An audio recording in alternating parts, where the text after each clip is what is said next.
টলিউডের কথায় প্রসেনজিৎ চট্টোপাধ্যায়ের পর যদি কেউ স্টার হতে পেরেছেন অভিনয়ের দুনিয়ায় তিনি দীপক অধিকারী, অর্থাৎ সবার ভালোবাসার সুপারস্টার, যাকে পাওয়ার জন্য মেয়ে থেকে মেয়েদের বাবা মায়েরা মানত করেন দেবকে না পেলেও দেবের মতো জামাই যাতে তারা পান, যাকে দেখার জন্য একবার ছুঁয়ে দেখার জন্য 8 থেকে 80 সকল বয়সের মানুষরা ঘন্টার পর ঘন্টা অপেক্ষা করে থাকে।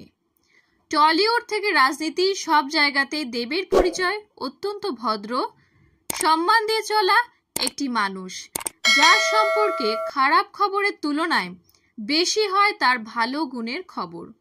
প্রতিটি মহিলার হার্টথ্রব দেবকে পছন্দ না তার হবু শাশুড়ির। কেন পছন্দ করেন না রুক্মিণীর মা? রাজনীতিতে আসার জন্যই রুক্মিণীর মায়ের অপছন্দের তালিকায় হবু জামাই সুপারস্টার দেব। দেব রুক্মিণীর প্রেমের খবর এখন কে না জানেন। বহুদিন ধরে সম্পর্কে রয়েছেন তারা। এখন শুধু তাদের এই প্রেম পরিণতি পাওয়ার অপেক্ষা। তাদের সম্পর্কে এখন দুই পরিবারেই সম্মতি রয়েছে, যদিও শুরুতে এমনটা ছিল না। প্রথম দিন দেবের সঙ্গে মেয়ের প্রেমের কথা শুনে বেজায় চটেছিলেন রুক্মিণীর মা। সেদিন মেয়েকে থাপ্পড় কষাতেও ছাড়েননি মধুমিতা মৈত্র। হ্যাঁ, ঠিকই শুনছেন, এমনটাই ঘটেছিল। আর কথা সম্প্রতি এক সাক্ষাৎকারে নিজেই জানিয়েছেন রুক্মিণী। দেবের ফ্যান পেজে উঠে এসেছে রুক্মিণীর সেই সাক্ষাৎকারের অংশটি। ঠিক কি বলেছেন দেবের ভালোবাসার এই মানুষ? ভিডিওতে রুক্মিণীকে বলতে শোনা যায়, ফ্রন্ট পেজে একদিন বড় করে খবরটা বেরিয়ে যায়। সেটা আমার বাবার পরিবারে বিশাল ব্যাপার ছিল। সেই খবরগুলো প্রিন্ট করে নিয়ে রাখা হয় যে এই দেখো মেয়ে কি করছে। সেদিন আমার মা আমার উপর খুব বিরক্ত ছিলেন। সেদিন আমার মা আমাকে থাপ্পড় মেরেছিল, তাও পুরো পরিবারের সামনে, যেটা আমার মা আগে কখনোই করেননি। সেটা আমার প্রেমের জন্য নয়, আসলে আমি মাকে কেন বলিনি সেই জন্য তিনি বিরক্ত ছিলেন।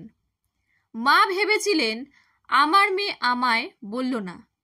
রুক্মিণী আরও বলেন, আমি আসলে তখন নিজেও জানতাম না কোথায় যাবে এই সম্পর্কটা। আমিও তখন জানতাম না এত বছর পথ চলা হয়ে যাবে। প্রসঙ্গত 2017 সালে মুক্তি পেয়েছিল দেবের চ্যাম্প। রাজ চক্রবর্তীর পরিচালনায় সেই ছবিতে দেবের নায়িকা ছিলেন রুক্মিণী মৈত্র। এদিকে কাজের ক্ষেত্রে চ্যাম্পই রুক্মিণী মৈত্রর প্রথম ছবি। মডেলিং দুনিয়া থেকে সেবারই প্রথমবার অভিনয় দুনিয়ায় পা রেখেছিলেন রুক্মিণী। প্রথম ছবি থেকেই দেব রুক্মিণীর জুটি ছিল হিট। তখন থেকে শুরু হয় দেব রুক্মিণীর প্রেম চর্চা। তবে এখন এই প্রেমের সম্পর্ক শুরু থেকে অনেক বেশি মজবুত। সকলেই তাই দেব রুক্মিণীর বিয়ের অপেক্ষায় রয়েছেন। সম্প্রতি অবশ্য রুক্মিণীকে বিয়ের বিষয়ে প্রশ্ন করা হলে তার উত্তর ছিল, যে বছর বিয়ে নিয়ে মিডিয়া জল্পনা করা বন্ধ করে দেবে সে বছরই বিয়ে করে নেব। তবে রুক্মিণী জানান, আমি কিন্তু বিয়েতে বিশ্বাসী, বিয়ে লুকিয়ে রাখতে বিশ্বাসী নই। জীবনে যে পদক্ষেপই নিয়েছি সামনাসামনি নিয়েছি। এত ব্যস্ততার মধ্যে বিয়ের প্ল্যান করা সম্ভব নয়। যখন হবে